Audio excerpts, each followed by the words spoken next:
Paano nangyari yun? Pero seriously, first of all, sabi ko po kanina doon,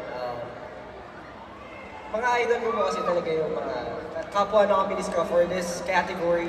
So, shoutout po sa inyo, syempre, O-Side, Evabi, sila Flo G, and everyone else. Maraming salamat po sa inspirasyon nyo.